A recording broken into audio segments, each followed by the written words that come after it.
important breaking news. Breaking news this morning. On TV, radio and online, the news starts here on Britain's Newsroom. All the biggest stories and the answers that you need from across the UK and beyond. Join Britain's Newsroom from 9:30 on GB News. The People's Channel, Britain's news channel. Join me, Patrick Christie's, Monday to Friday, 3 till 6. We tackle the day's news agenda like you've never seen before. It's high tempo, high octane, the most controversial topics and the best guests. You will not be able to take your eyes and ears off it. I'm not afraid to ask the questions that you really want answered. 3 till 6 p.m, Monday to Friday on GB News, the People's Channel, Britain's news channel. People in Britain, they love free speech, but they also love fair play. I don't care if I'm speaking somebody from a trade union, from the Labour Party, somebody from the SNP. And I think the viewers like to see that actually we can challenge one another, but in a positive way. We think we ask the questions that people want to ask, and often we ask the questions that we wanted to ask in Parliament but never got the chance to ask. So join us every Saturday, 10 a.m. till noon on GB News, Britain's news channel.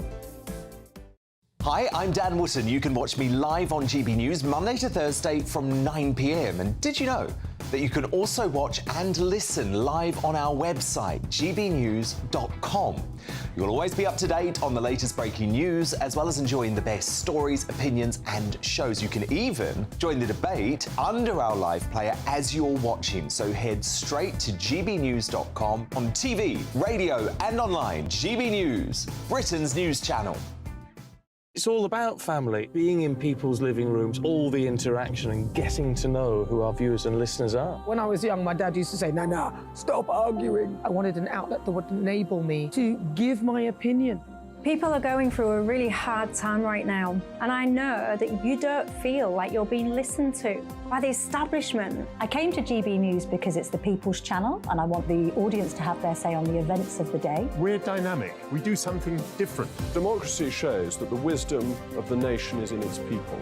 I get to travel to find out what the story is from a personal perspective. The British people aren't fools. We know when we're not being told the full story. We've got to work out how Britain moves forward from this. It's the best country in the world. The establishment had their chance. Now we're here to represent your views. Britain's watching. Britain's watching. Britain's watching. We're proud to be GB News, the People's Channel, Britain's news channel.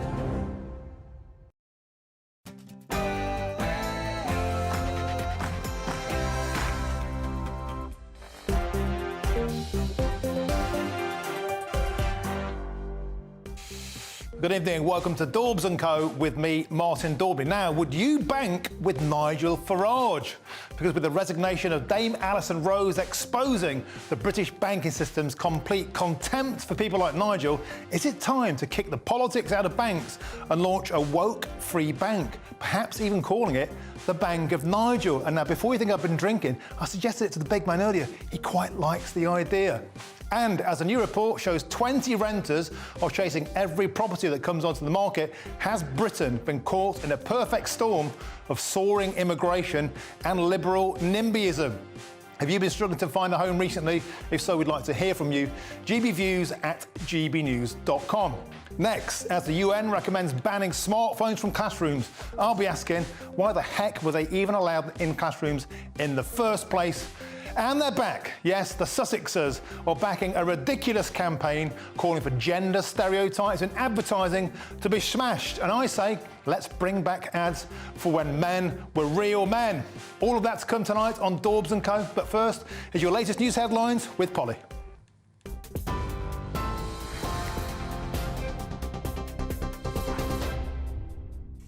Good evening. The top story on GB News tonight, the Hollywood actor Kevin Spacey says he's grateful to the jury and he's humbled after being found not guilty of sexually assaulting 4 men.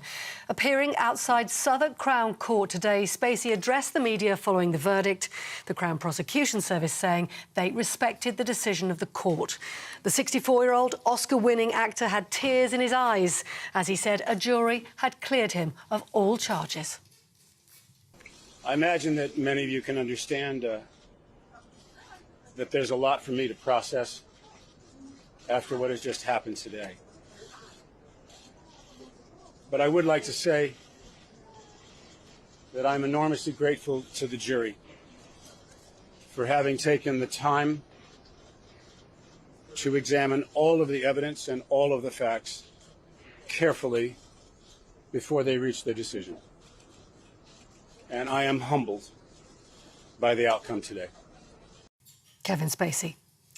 Now, the former CEO of NatWest Group is no longer also a member of the Prime Minister's Business Council. Dame Alison Rose has also resigned from her role on the Energy Efficiency Task Force, and she's resigned as a member of the Net Zero Council after being asked to step down by the Secretary of State. It comes after Mr Rose admitted she had discussed Nigel Farage's banking status with the exclusive Coutts Bank with the BBC journalist, which in turn forced her to step down as CEO of NatWest Group today. Firefighters continue to tackle wildfires circling the Mediterranean, claiming the lives so far of more than 40 people. And around 3,000 holidaymakers have fled the island of Rhodes in Greece. Temperatures there set to exceed 45 degrees Celsius. In southern Italy, around 2,000 people have had to be evacuated from their hotels as the fire rages. And a major heat wave is sweeping not just across southern Europe, but also North Africa as well, where at least 34 people have died in Algeria. Blazes have also broken out in other parts of the world, including Portugal, Syria, Gran Canaria, southern France and Tunisia.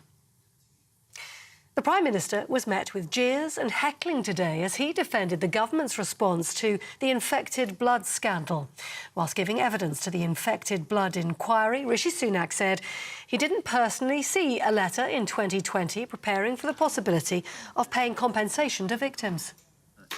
Over 3 years and still no concrete compensation framework in sight and no information about that what it might look like. Is that good enough? I think what I'd say is, of course, people want to see.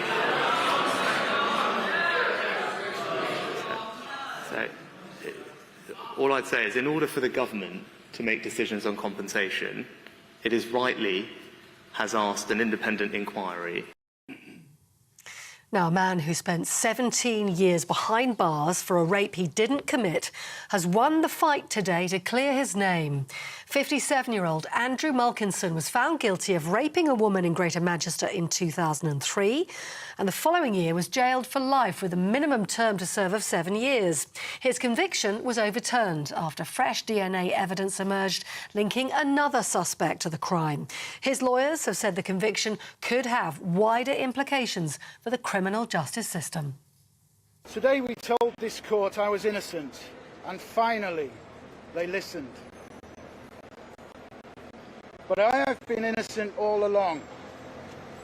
For each of those 20 years that came before today, nothing any police officer, court or commission said about me since 2003 changed that reality. Andrew Mulkinson speaking there. Now, the owner of Tottenham Hotspur Football Club has had to surrender himself to the US authorities in Manhattan after being charged over an insider trading scheme, allegedly. 86-year-old British billionaire Joe Lewis is accused of abusing his access to corporate boardrooms and providing inside information to others, who then allegedly made millions of dollars on the stock market. A spokesperson for Tottenham Hotspur says, though, it is a legal matter and it's unconnected with the club.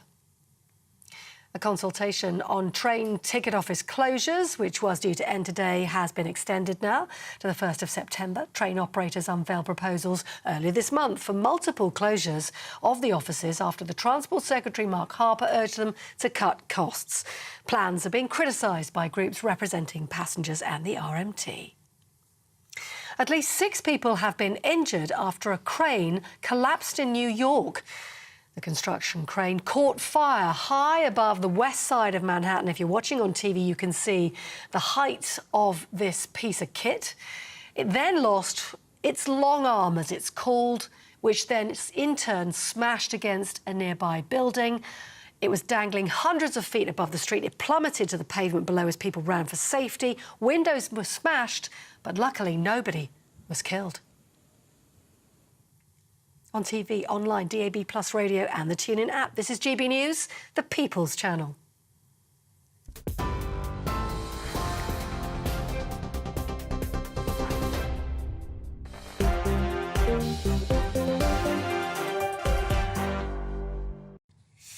and welcome to Dorbs and Co with me, Martin Daubney. Joining me until 7, my panel, should it be my manel, my male panel, leader of the Heritage Party, David Curtin, and co-founder of Novara Media, Aaron Bastani.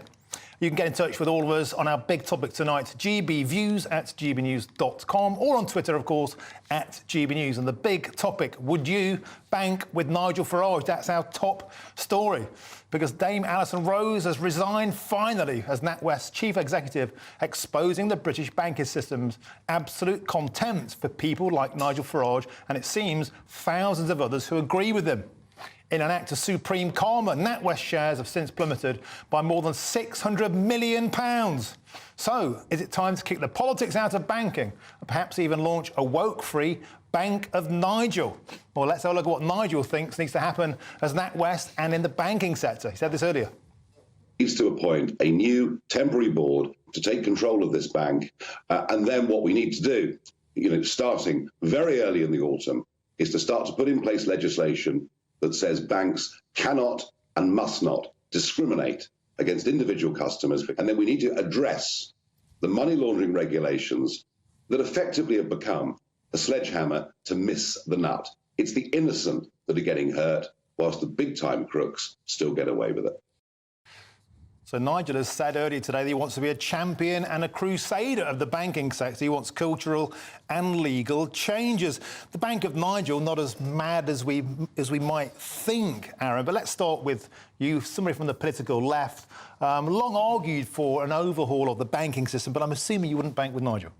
Well, I wouldn't not bank with Nigel Farage. It's interesting because I'm obviously coming to this from the left, and Karl Marx, 150 years ago, made the comment that capitalism was an improvement over feudalism because what he called the money form made everybody equal. And Victor Hugo, I'm sure your audience might know that gentleman, said money doesn't smell. The point was, this was an incredibly equalising force. Doesn't care what gender you are, what your views are, how old you are. If you've got the money, you can bank with us. That's how capitalism has worked for a very long time. And people have said, are we going into woke capitalism? I think given rates of inequality, we're actually looking at woke feudalism. That's the future of our economic system. In immediate answer to what you said in regards to a new bank, I would love to see a people's bank, a bit like the old post office bank, which operates as a kind of a last resort for people who are debanked elsewhere, including their business accounts, which is what was the problem with Mr. Farage. I'd also want it to provide finance to small and medium-sized enterprises across the country in a way that, let's be frank, the big boys don't do anymore. Yeah.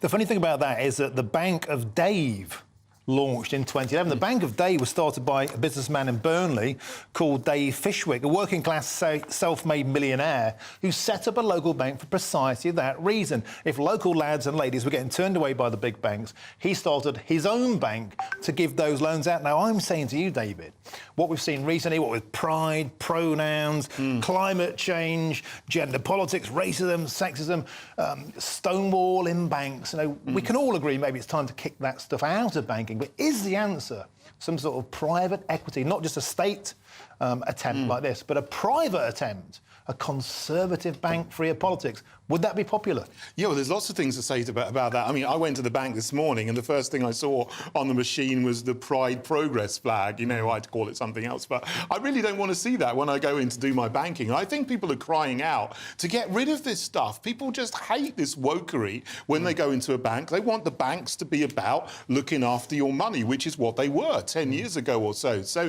the thing is, it's a wider question. We have cultural Marxism embedded in all of our institutions now. This is the long march through the institutions that has been happening since the 60s. It started with educational institutions, then political and media institutions. Now it's got to the banking institutions. So they are fully on board with the equality, diversity and inclusion agenda. But the thing is, it's not inclusive to people like Nigel Farage and thousands of other people who don't have the right view. So I would support a bank that says we are not going to follow the equality, diversity, inclusion and environmental social governance, ESG, programme that they've got going on. We need something like that. Aaron, the second time we've mentioned Karl Marx in a show, probably the first time ever on GBNews, a sharp intake of breath when David said we have cultural Marxism in banks. What's your take on that? Well, I don't agree with that. I just think this is liberalism. This is liberalism as it's always been. And Let's mention Marx a third time. He said that capitalism, what it does is it turns all that is holy profane, all that is solid melts into air, which is to say that it really disintegrates all of the social mores that people take for granted. And it's a reason why I've never understood why social conservatives don't actually take his thinking a little bit more seriously.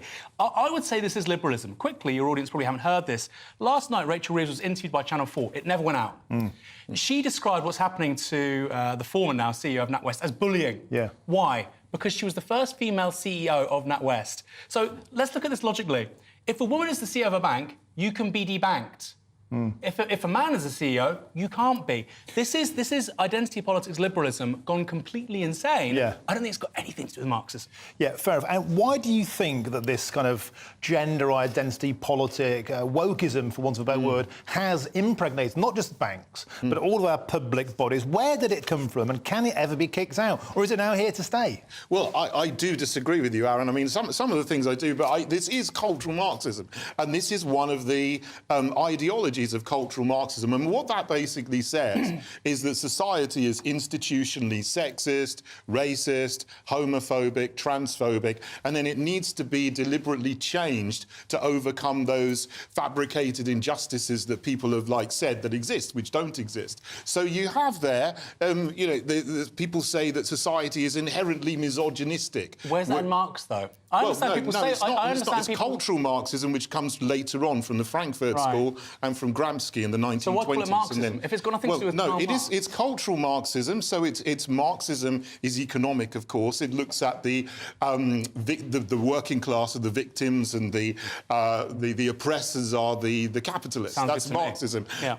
Cultural Marxism then sets up new oppressor victim narratives based on those new groups of people that I've just mentioned. So they say society is inherently transphobic, for example. So we need to change it and change the laws in order to recognise gender fluidity, for example. I want to put it to you, Aaron. When did it become fashionable for people on the political left to take sides with banks like Coutts, where you have to have £1 million to start an account? And why won't the Labour Party, Keir Starmer has been absolutely silent on this, why won't Starmer actually, I think, do the right thing, just say, look, I completely disagree with Nigel Farage, but what's happened to him is unacceptable? Because if they come for Farage first, it could be someone from the left next. Well, someone probably wouldn't mind because he's not really from the left. He would say, I'm from the centre. If the political extremes get punished by this, so be it. To be fair to him, he did say that this morning. It took a long time, but he did say that. And you're very right to point this out, Martin. Look, in 2008, the public, the great British public, the taxpayer, bailed out the banks of this country. The idea that those very same institutions can foreclose the possibility of a British subject to be able to access business banking, in the case of Nigel Farage, is absolutely extraordinary. And I personally would have thought, as somebody from the left, that it's 101 in terms of our politics that you don't let that happen. And hopefully this is a signal moment to say that, look, we're progressives, we're on the left, we're on the side of the little person, not multinational banks. Well, they haven't been taking that position, though, so far, have they? David, I want to put it to you. Does this expose a further kind of Remainer chumocracy that we see in big business? And, of course, leaked straight to the BBC, who swallowed it like a kipper, regurgitated the story, proven to be an incorrect version of events, but they didn't use BBC Verify, they didn't fact-check it. What does that say to us about the propensity to believe this stuff because they want it to be true? Yeah, I mean, that's part of the mix, isn't it? I mean, the people who are in the establishment here, they hate anyone who wanted to leave the European Union, who was for Brexit, the same as they are against anyone who doesn't agree with the climate narrative or the trans narrative. It's all mixed in together as these kind of intersectional narratives and things that they want to push on society. So, you know, I think most of the people in the upper echelons of the establishment want actually really at heart want to go back into the EU. So they would in any way possible punish someone who has that viewpoint and actually got us out of the EU. I mean, that's definitely part of the mix. And do you think, Aaron, that's a fair assumption to make now that banks, which ought by any measurable metric be politically neutral, are actually not only political in terms of the gender, the climate, but they're hard political, pro-Remain, anti-Brexit? That's what this is about. Well, I would siphon off the point about climate because they think that's an opportunity to make money, I presume. That's the narrative anyway, although debanking people is going to lose you money as a business. So I would park that just for a moment for the point of clarity. Maybe we can disagree, but I think it's a little bit different. I think as a society, everybody wants to be a superhero now in our culture, don't they? They want to feel like their job is changing the world. And actually, providing just safe, decent retail banking services where there's not a massive margin between the base rate and the savings rates that's being offered to everyday Brits out there, heaven forbid that happens, that in itself is a very noble endeavour. But instead, as a culture, we've tied all kinds of other things to it. Well, my job has meaning because I do X, Y, Z. I'm on the side of the goodies. I'm stopping the baddies. Life isn't a Marvel movie. Offer good banking products to everyday people, regardless of what they think. Let's go back to a sensible banking system. Here to that. And part of the issue, of course, is that politics has become so polarised. And I believe, Aaron, you had an unfortunate incident happen to you recently. What happened? Would you care to share it with us? Yeah, I'll happily share it. I tweeted about this and it got a lot of attention. I was walking out of my house. Somebody recognised me as they walked past. They said my name. They clobbered me. Fortunately, I could deal with the gentleman. He was pacified. A bypasser helped me. The police came along. He was processed. But I just find it extraordinary. You know, Martin, if it's 11 o'clock on a Friday night, somebody's had a few beers, you understand it. Obviously, I'm not, you know, it's never acceptable, but you understand it. It happens all over the country. But at midday, on a Tuesday afternoon, to be on your own street and punched in the face by a complete stranger, I cannot get my head around that. And I sadly think that's the direction of too much political debate in this country. I would just like to say that I condemn anything of that nature. You've always been a fantastic sort of guest and a great lad, and we disagree on many things, we agree on many things. But if you get into the stage where you're having a pop at people, you're having a physical dig, that is a step too far. It's not a good thing. And don't be the exact thing that we're accused of ourselves. Let's just not do that sort of stuff. So I hope you're all right. Jen, cheers. All right, cheers. Anything to add before we move on? I would agree with Aaron, actually. The banks should be just about banking, and they should provide everybody, the ordinary people, with banking facilities. I mean, there should be a law, like you have in some countries in Europe, that says banks must provide a basic personal account because they have immense privileges. You know, banks, basically, they have a licence to print money out of nothing and lend it out, you know, with fractional reserve banking. That's a whole other issue. But they have those immense privileges. The other side of the coin should be you must provide basic banking services to everybody. Super. On that, we can all agree. So get in touch. We want to hear what you think on this because they went woke. Do they deserve to go broke? Is going woke just a woke scream because actually they're vile capitalists? Let us know what you think. We'll be right back after these messages. What you get for breakfast is something that, if we do our jobs right, you will wake up to news that you didn't know the night before. It's a conversation. It's not just me and Eamon. We want to get to know you, and we want you to get to know us. From 6, it's Breakfast with Eamon and Isabel. Monday to Thursdays on GB News, Britain's news channel. Westminster is going around in ever-decreasing circles, followed by the media. Britain is broken. How on earth did we get into this mess? But more importantly, how do we get out of it?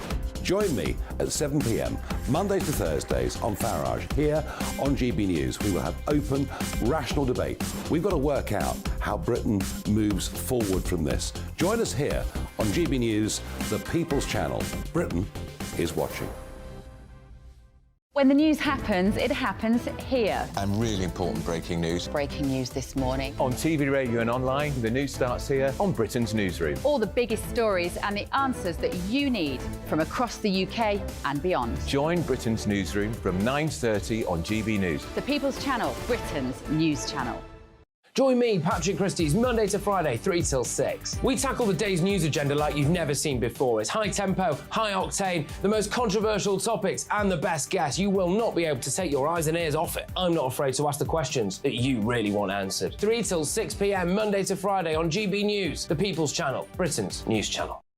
People in Britain, they love free speech, but they also love fair play. I don't care if I'm speaking somebody from a trade union, from the Labour Party, somebody from the SNP. And I think the viewers like to see that actually we can challenge one another, but in a positive way. We think we ask the questions that people want to ask, and often we ask the questions that we wanted to ask in Parliament but never got the chance to ask. So join us every Saturday, 10 a.m. till noon on GB News, Britain's news channel. It's all about family, being in people's living rooms, all the interaction and getting to know who our viewers and listeners are. When I was young, my dad used to say, Nana, stop arguing. I wanted an outlet that would enable me to give my opinion. People are going through a really hard time right now, and I know that you don't feel like you're being listened to by the establishment. I came to GB News because it's the People's Channel, and I want the audience to have their say on the events of the day. We're dynamic. We do something different. Democracy shows that the wisdom of the nation is in its people. I get to travel to find out what the story is from a personal perspective. The British people aren't fools. We know when we're not being told the full story. We've got to work out how Britain moves forward from this. It's the best country in the world. The establishment had their chance. Now we're here to represent your views. Britain's watching. Britain's watching. Britain's watching.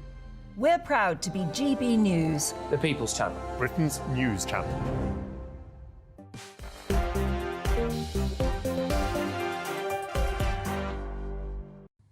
And welcome back to Dorbs and Co with me, Martin Daubney, keeping me company until 7 p.m. Leader of the Heritage Party, David Curtin, and co-founder of Novara Media, Aaron Bastani. Our next story now, a shocking new report has shown that 20 people are chasing every rental property that comes onto the market in Britain. According to Rightmove, the average number of requests to view homes has more than tripled since 2019.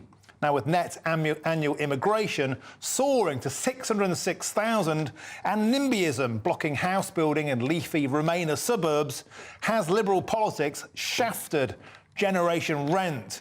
Let's have a quick go with you, David. So we have a double-edged sword here. We have more people than ever coming in. We have a city the size of Manchester every year coming in, and yet house building is at levels of the 1950s. Is there any wonder people can't find somewhere to live, or if they can, they're paying through the nose? You can't separate the housing crisis from mass rapid immigration that we've had over the last 20 years. I mean, over that period, we've built about 4 million houses in the country, but there's been 8 million people coming into the country, as well as natural population growth. It's just simply not enough to cope with the number of people coming. And those are the people we know about. It doesn't include the people that we don't know about, who come over on, in the back of a lorry, for example, and then disappear into the black economy. So, there's many, many more people than are in the official statistics. So, to solve the housing crisis, the number one thing is we got to get a grip of immigration, because you're never going to solve it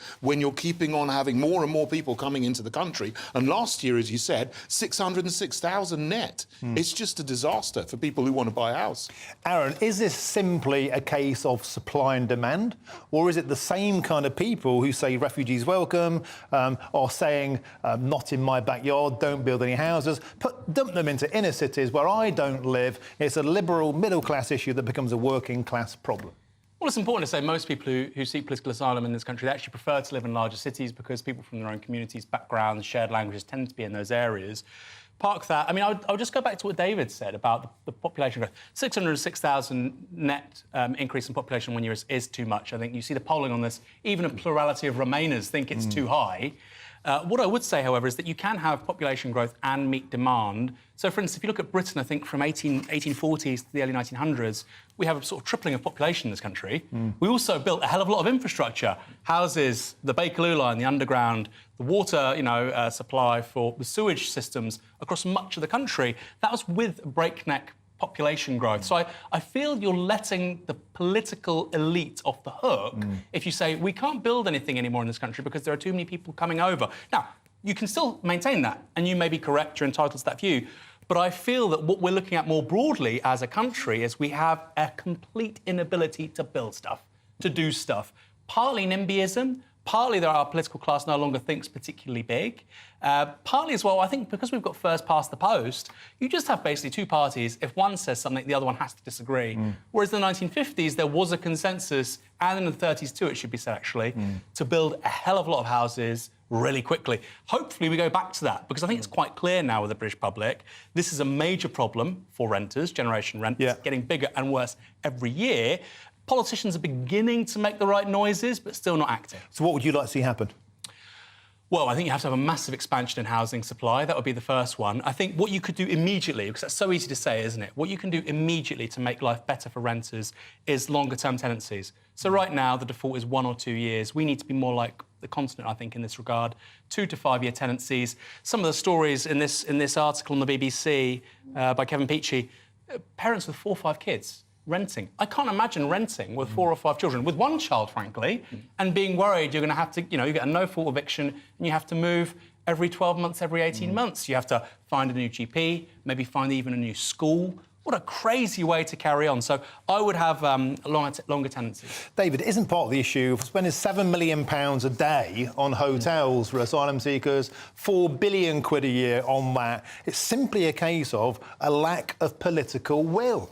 Yeah, absolutely. I think that the government and the Labour opposition as well want mass immigration. They want more people to be coming into the country because some businesses also who are attached to the parties want cheap labour. I mean, I don't understand why they're letting 50,000 people cross the channel every year, most of whom are going into hotels and in the barge in Dorset and then basically taking benefits and so on. There's no benefit to that, to the country at all. But that is part of the issue, and it also, feeds into immigration. But I would sort of question and challenge one of the things you said, Aaron, about rapid population growth in the 19th century.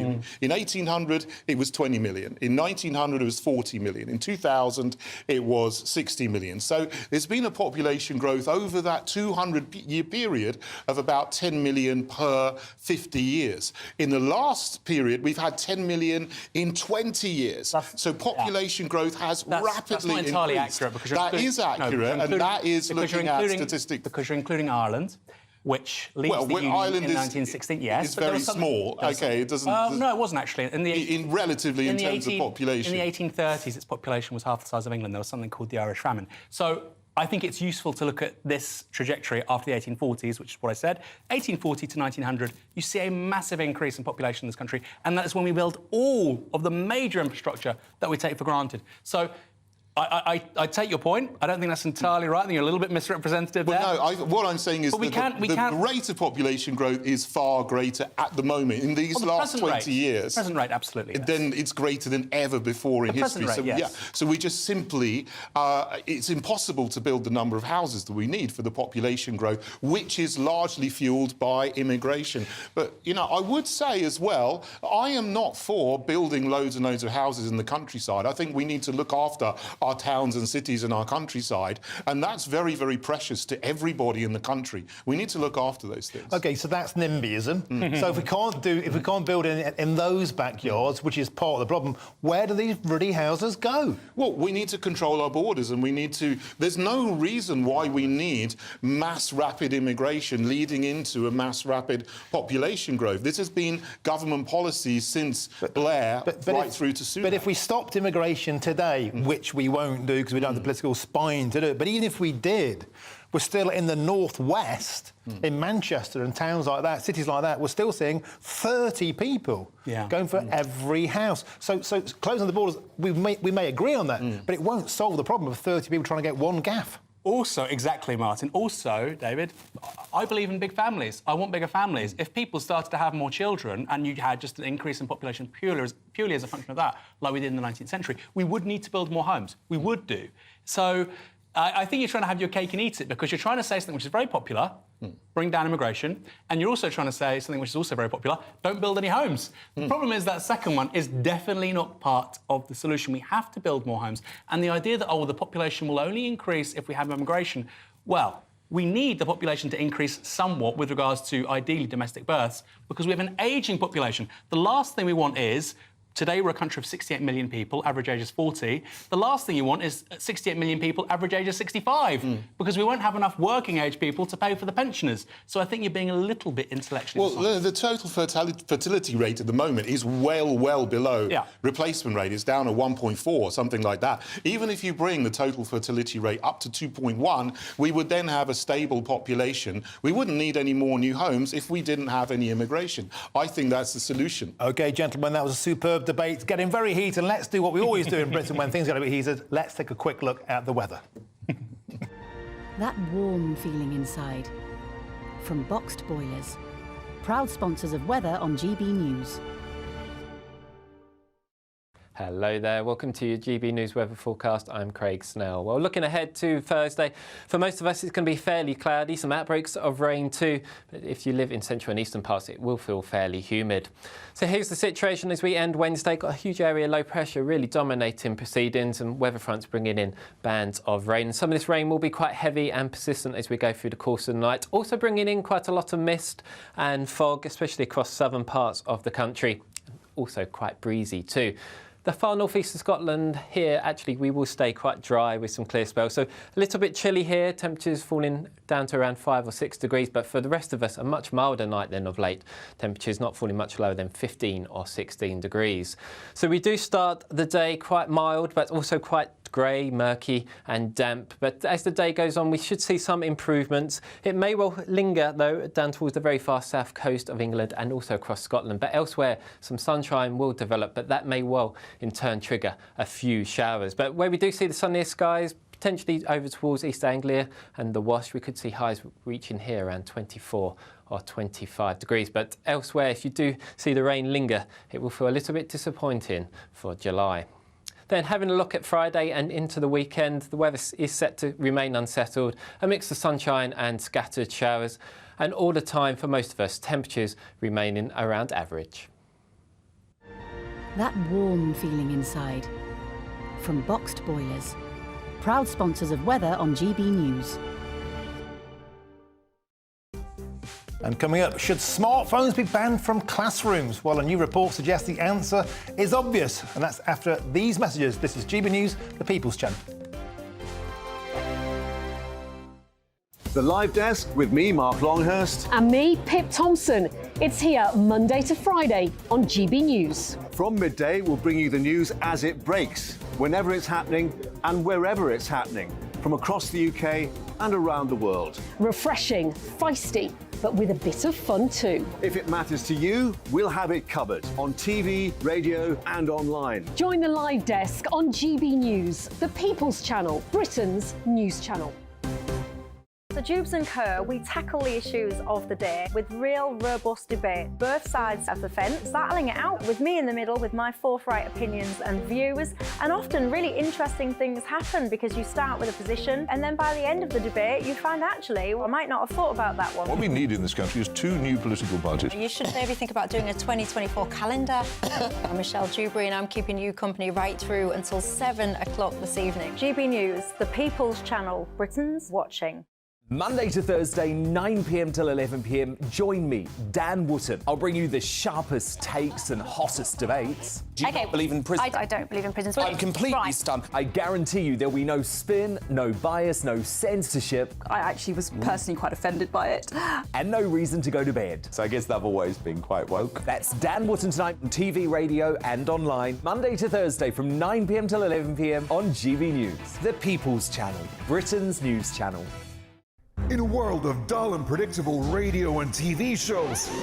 Oh, hi. On Mark Dolan tonight, we've got big guests. We drill into the big stories of the day. The show adds up to a brilliant listening and viewing experience. Mark Dolan Tonight is the most entertaining current affairs show ever, and that's a fact. That's Mark Dolan Tonight, Friday, Saturday and Sunday from 9. Only on GB News, Britain's news channel. Like all families, we have arguments every now and then, but actually we agree on what the mission of GB News is, and that's the most fundamentally important thing. GB News provides the kind of platform that lets all voices be heard. We don't hold back. We're free to say what we really think. Just because some people who live in a tiny little Westminster bubble think that their particular story is important, that's not the most important story for me. And often they will be difficult stories, stories that you won't find on the establishment media. Because what people think in the north of England may be very different to what they're thinking in the home counties. We're going to carry on telling the world what life is really like for households up and down the UK. We love to be in your car, in your kitchen as you're having your breakfast. Whatever you're doing, you are part of the show. If it matters to you, it matters to us. Britain's watching. Britain's watching. Britain's watching. We're proud to be GB News, the People's Channel, Britain's news channel.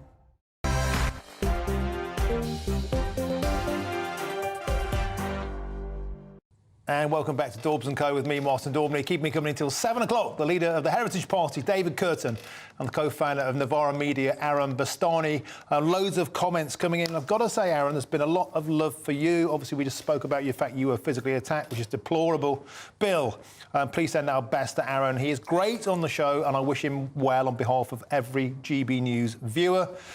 Kitty, I'm enjoying tonight's all-male panel, or the manel. There we go. Kitty, you're making an old man blush. Patricia, I'm loving Dorbs and Co. More, please. Now I'm really blushing. On the subject of Nigel Farage, the Bank of Nigel, would you bank with the Bank of Nigel? Patricia said, yes, I would bank with Nigel. In fact, I'm closing my NatWest bank account in support of Nigel. Patricia, I think a lot of people are doing the same. They've seen them for what they truly are, and they're going to vote with their purses and their pockets and their wallets. And on the topic of 30 people going for every rental house, Martin, not me, we can't keep building houses. This island is full to bursting point. Less people means less demand for houses, agreeing what David Curtin said earlier. Thanks for all that. Keep them coming in. gbviews@gbnews.com. On to our next story now. A new report from the United Nations has proposed a total ban on smartphones from classrooms. The report said excessive mobile phone use was linked to reduced educational attainment and negative effects on a child's emotional stability. And as Britain and Strictly's head teacher, Catherine Birbel-Singh, once told me, all of the problems start on smartphones. So surely kicking mobile phones out of classrooms is a step in the right direction. David, let's start with you. It's not often the United Nations says something sensible these days, but I think they might be on the message here. What do you think? That's absolutely right. I don't agree with them too much, or UNESCO. But, you know, I was a teacher for 17 years before I got into politics, and they're absolutely right on this issue. I mean, there's no question you shouldn't have smartphones in classrooms. The pupils should not have them. And I would go further than that. I would say they shouldn't have them in general on their person in the day. You know, they might need them, you know, journeying to school or whatever, but I think they should leave them in their lockers or whatever at 8 o'clock, 9 o'clock when they start their school day, and just pick them up at the end. So, but in the social times, they actually, you know, socialise with each other properly, like normal beings, face to face, and do things that are very, you know, beneficial to their emotional development, like playing ball games and things like that, rather than sitting flicking on their phones all day. And an interesting point, Aaron, is that the guys who make these phones, you know, Bill Gates and Steve Jobs at Apple, they wouldn't let their kids have smartphones until they were 17. Why do you think they were doing that? Is that because they know how addictive these things are? Precisely. That's exactly right. And it's a very astute observation, isn't it? These huge, you know, multinational, trillion-dollar companies, the people at the top are very smart. They know precisely what's going on with them. Just to build on what David said, I mean, I think these should be banned in schools. I think a child under really 11 shouldn't be able to get hold of a mobile phone, a smartphone. If they want to, you know, if they want a dumb phone, you know, like a Nokia 3210, like back in the day, knock yourselves out. Mum and Dad can stay in touch with you.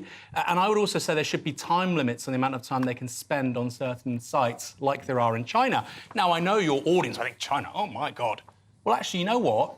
I think it's quite good that the state stops young people being addicted to apps. I think that's a very positive thing. Just because it's from China, you might not be a big fan of Xi Jinping, doesn't mean they're wrong on this particular issue. We are inculcating our children with very bad values on this, but also we're making millions of kids addicts. I don't use that word lightly. This is about an addiction. And look, addictions are a perennial feature of human civilization. They've always existed. But never before has a society allowed millions of children to become addicts all at the same time and call it progress. And extraordinary. And a lot of that, of course, worsened during lockdowns when kids just became true screen monsters. David, a fascinating case, Dunbar Grammar School, a parental petition to ban smartphones. And I think a lot of the problem with this is that adults don't understand what kids are doing on phones, and they highlighted these issues: inappropriate filming of staff, organised filmed fight videos, which I think, by the way, should be a total crime, instigating fights, deliberate video-targeted bullying. It damages lives, it's horrendous. Organised filming of fights, as I said, fear of being filmed in changing rooms for blackmail purposes. Now, this is a whole new world from cheating at maths or using your phone to kind of look up essay answers. This is nefarious, and I think a lot of the time, parents just haven't got a clue what's going on. Yeah, absolutely. I mean, if you're like me, I'm over 40, so I grew up without smartphones. I grew up without mobile phones at all. And so, you know, a lot of people who are older just completely don't understand the culture that children have today. It's completely alien what happens in school. I mean, a lot of the time you don't even know what's being taught to them, let alone what goes on socially on the smartphone. So, yeah, I think this is fantastic action by the parents, bringing a petition to ban smartphones. And that was a really good point you made, Aaron, about, you know, having the old dumb phones, if you like. I think that is all you need for parents to get in touch with you if there's an emergency. You don't need a smartphone with all of the nonsense and the rubbish that is coming across on these apps. It's interesting because my cousin's wife is a head, and she makes their pupils check their phones in the morning at a locker, and they don't even get them until they leave. And she said there was a marked improvement in attention, less social media bullying, less inappropriate filming. The school just got better overnight. Why can't things like that just be commonplace? Because I think, again, we have a culture, and it goes back to what David was saying earlier on. He said cultural Marxism, I would say liberalism. And how we view freedom, human freedom within liberalism, is no constraints. The fewer constraints, the more free you are. That's not true, because if you have no constraints as a society, you end up, like I say, with a situation where millions of young people can become addicts. And I think saying, no, you can't do this, it's in your rational self-interest to do this, that's not a proposition we hear enough as a society. You raise this with teachers, they just say, we can't do it, because the parents won't let us do it. So we need a big cultural shift on this stuff. And certainly, David, I don't think many children know what the word no even means anymore. They're so indulged. And how would this even be enforced? I mean, my mum was a teacher for 27 years. She left the profession in the 90s because she just felt the children have got all the power. Well, children need boundaries. And, you know, one thing Catherine Burble-Singh said, you know, when I went to visit her at Michaela's school in Wembley, she said, you know, if you really love children, you will set boundaries and you will say no to them. And the first people that need to do that are the parents. But, you know, if parents don't bring up their children with boundaries, then when they get to the school, there's very little the school can do because they're used to running riot, you know, in their families. They can do something, but then teachers need to set boundaries as well, and schools. They all need to work together to bring up children. And if you really love them, that's what you need to do. What about this feeling, Aaron, though, that I mean, children just feel as though they can't function without a phone sometimes? It's almost like you've sawn one of their legs off. Well, they get used to it. You know, you get used to you adapt very quickly. I have to say, the worst part of my job, you know, I'm a journalist. You gentlemen are in a similar game with politics. The worst part of my job, there's two things I hate. The first is having to use a phone and having to use social media so much as part of my job. The second is I don't get to do enough physical work. I would love to do a more manual job if the money was right. You know what I mean? There you go, GBNews viewers. Put an offer in. We have to leave it there, gentlemen, for this debate. Coming up, the Duke and Duchess of Sussex, the Sussexes, are going to solve sexism. Find out how after this.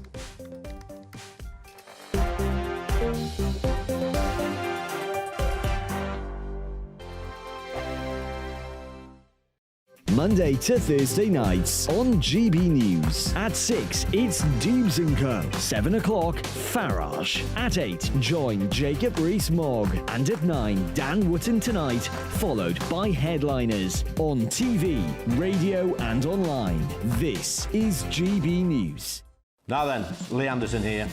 Join me on GB News on my new show, The Real World, every Friday at 7 p.m, where real people get to meet those in power and hold them to account. Every week, we'll be hearing your views from up and down the country in the real world. Join me at 7 on GB News, Britain's news channel. Join me, Camilla Tominey, on Sunday mornings from 9:30, taking the politicians to task and breaking out of SW1 to see how their decisions are affecting you across the UK. Bursting the Westminster bubble every Sunday morning, only on GB News, the People's Channel. Britain's watching. Join us every night on GB News at 11 p.m. for Headliners, which is 3 top comedians going through the next day's news stories, which is exactly what you need, because when the establishment has gone crazy, you need some craziness to make sense of it. So join us 11 p.m. every night on GB News, the People's Channel, Britain's news channel. I'm Andrew Doyle. Join me at 7 o'clock every Sunday night for Free Speech Nation, the show where I tackle the week's biggest stories in politics and current affairs with the help of my 2 comedian panellists and a variety of special guests. Free Speech Nation, Sunday nights from 7 on GB News, the People's Channel, Britain's news channel.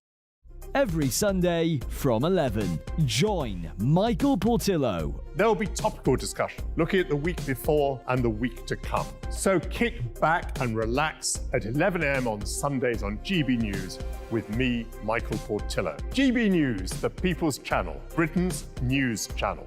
I joined GB News because I was sick and tired of not hearing my views being represented, not just mine, but so many people that I knew and spoke to. I just couldn't get my voice out there. I couldn't say anything. I couldn't do anything. Whatever the narrative was, I kind of had to follow it. GB News is there to provide a voice for those who have been ignored by the establishment media. We think different things, we've got a different style. GB News is here to be optimistic and positive about the future. It's real kind of dynamic and flowing, with the audience very much at the heart of it, like a big family.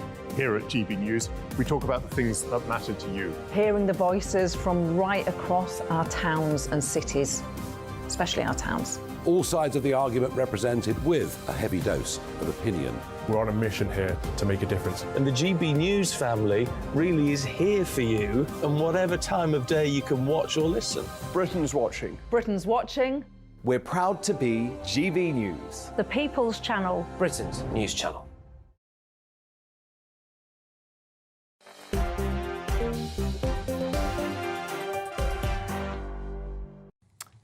And some sad news, unfortunately, to bring you now from the news agency Reuters, who are reporting the Irish singer, the legend Sinead O'Connor, has died at the age of 56. The Dublin singer released 10 studio albums, and her song Nothing Compares to You was named the #1 world single in 1990 by the Billboard Music Awards. We'll, of course, have more of that on that story in your bulletin at the top of the hour. Sad news. OK, moving on now to our next story on Dorbs and Co. The Sussexes have backed a report which calls for TV adverts to break the gender binary by showing women mowing the lawn and fixing the sink while men cook and clean. It strikes me as a bit odd because Meghan is a walking gender stereotype. She outsources her cooking and cleaning and indeed everything else to nannies. Anyway, can the Sussexes actually solve sexism, Aaron, or is this just another piece of woke meddling from time-rich royals, former royals? Would I call it woke meddling? I just think they're a bit lost. They don't really know what to do with their time. You know, I don't think there's anything wrong with that. I mean, adverts, you know, talking about gender roles, let's be frank, it's not really going to change the world. But, it's quite an innocuous thing. I'm not going to get angry or upset about it. You might disagree, you might agree, but you're not going to, attribute too much time to it. But really, I just think they're a little bit lost. I have to say, personally speaking, my dad was always the one doing the cooking, so I've never really understood that. Cooking's great fun. It's the cleaning the dishes that's the hard part. So beware any man who says, I like to cook, that means I'm a feminist, because, they still might not be pulling their weight. Well, I like to cook, and I'm definitely not a feminist. But, David, over to you. This strikes me as doubly odd, not just because of the Sussexes' own lack of participation in what we call housework or manual labour, but aren't adverts already the most woke thing on the planet? I mean, when was the last time, for example, you saw an all-white couple? When was the last time you saw a straight man who wasn't getting barracked? When was the last time you saw a dad who wasn't a hapless, pratfall merchant? They're already stereotyped, and they're stereotyped against traditional masculinity and against traditional women. Yeah, I mean, that's a very good point. This is nothing new, talking about smashing the gender binary or smashing heteronormativity or smashing white privilege. I mean, they seem to want to smash everything these days. But, yeah, it actually is very damaging to boys, I think, in particular, because they need good masculine male role models to bring them up and show them how to live and show them how to be a good man. And if you are trying to feminise boys and feminise men, which is what this organisation that they are involved in seems to want to do, then that is very, very damaging. I mean, they talk about positive masculinity. That's one of their phrases. But that seems to be what radical feminists would like men to be. It's not what men should be. And I think this is just an absolute load of woke nonsense to add to all the other woke nonsense that there is. Aaron, I know we might say there's not much to get annoyed about, but people do get annoyed about this. Let's take, for example, Gillette. one shaving brand. No, back when I was a lad, it was the best a man could get. It was men who were winners. They got the girl, they got the job, their sons adored them. They were, I guess you'd call now, retrograde, heteronormative monsters. But yet, when they fettled their offering and it became this kind of toxic masculinity phrase, they suffered a crushing defeat in terms of sales. We saw with Bud Light, with Dylan Mulvaney, is it? The huge backlash. So are they completely and utterly out of touch? Do people actually want these woke ads, or actually are we missing those traditional values? I think the Dylan Mulvaney one was interesting because I can see why Bud Light as a product would want to reach a different kind of audience to, you know, middle-aged guy, 2.4 children, which is was their bedrock. So I'd sort of obviously had a massive overhead for them. It didn't work. It backfired. But it's not the first time a brand's tried to sort of reinvent itself potentially as a more fun drink. In regards to what's being said more broadly there, I'm sympathetic to this idea that men are quite lost in our culture and they're not being given strong signs and signals and role models about what they can be, how to be happy, how to serve others. You know, it's adverts. Maybe I'm showing my age here because I don't really watch TV. I watch YouTube. If I'm watching GB News, it'll be on YouTube. So these kinds of ads are a little bit lost on me. Like I say, for me, it feels like this is a couple who have a great deal of press attention, potentially a great deal of power, and just don't really know what to do with it. They don't have strong beliefs about things that really everyday people care about, it seems to me. Yeah, but it's already fair, don't you think, David, that when you look at the advertising offerings, certainly on television in the UK, it's not representative of the population of Britain already. I mean, we don't see an advertising community now that reflects the demographics of the UK. So how on earth can it be more like that before it slips into the realms of an alternative universe? I don't think it can be. I mean, you know, you look at the adverts on any television station, it's more than 50% black or brown people, BAME people, whatever the word is this month. But, you know, whereas the United Kingdom is more than 80% white people. So if it wants to be truly representative, you'd expect to see 80% white people, 20% black, Pakistani, Bangladeshi and everybody else. That's not the case. And LGBT is 2% of the population, but it seems to be about 50% of the people on all the adverts, particularly transgender people, and I think people are absolutely sick of the LGBTQ pride agenda being pushed in their faces all the time on every television station, every hour. We just had enough of it. And Aaron, doesn't that bring us back to where we started on this show? You know, the kind of gender identity politics invading banking. Advertising now is entirely succumbed to that movement. So I don't quite get a handle around how we can go more down that route before we just completely erase everyday people from this planet of advertising. These are such complex questions being posed on GB News. Look, with the trans stuff, for instance, I think it's an important civil rights issue. I think it's a hugely important civil rights issue. I think if you look at a whole bunch of indicators and metrics, trans people are very vulnerable in society.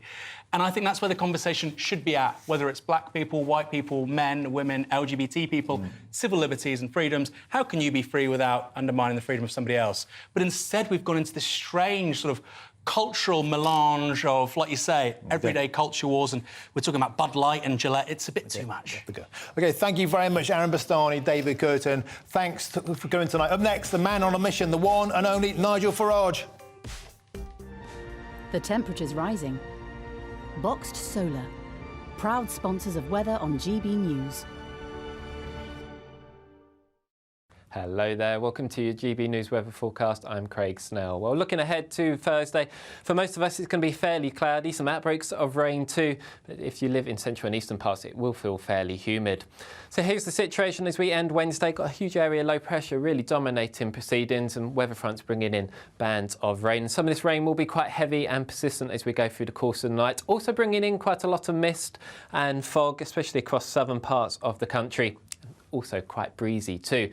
The far northeast of Scotland here, actually, we will stay quite dry with some clear spells. So a little bit chilly here, temperatures falling down to around 5 or 6 degrees. But for the rest of us, a much milder night than of late. Temperatures not falling much lower than 15 or 16 degrees. So we do start the day quite mild, but also quite grey, murky and damp. But as the day goes on, we should see some improvements. It may well linger, though, down towards the very far south coast of England and also across Scotland. But elsewhere, some sunshine will develop, but that may well in turn trigger a few showers. But where we do see the sunniest skies, potentially over towards East Anglia and the Wash. We could see highs reaching here around 24 or 25 degrees. But elsewhere, if you do see the rain linger, it will feel a little bit disappointing for July.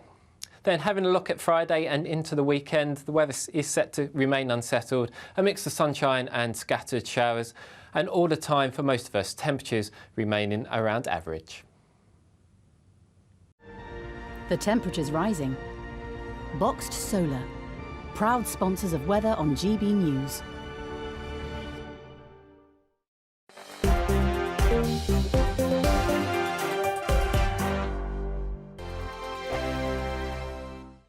What you get for breakfast is something that, if we do our jobs right, you will wake up to news that you didn't know the night before. It's a conversation. It's not just me and Eamon. We want to get to know you, and we want you to get to know us.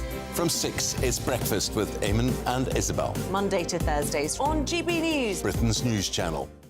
Westminster is going around in ever-decreasing circles, followed by the media. Britain is broken. How on earth did we get into this mess? But more importantly, how do we get out of it? Join me at 7 p.m, Mondays to Thursdays on Farage, here on GB News. We will have open, rational debate. We've got to work out how Britain moves forward from this. Join us here.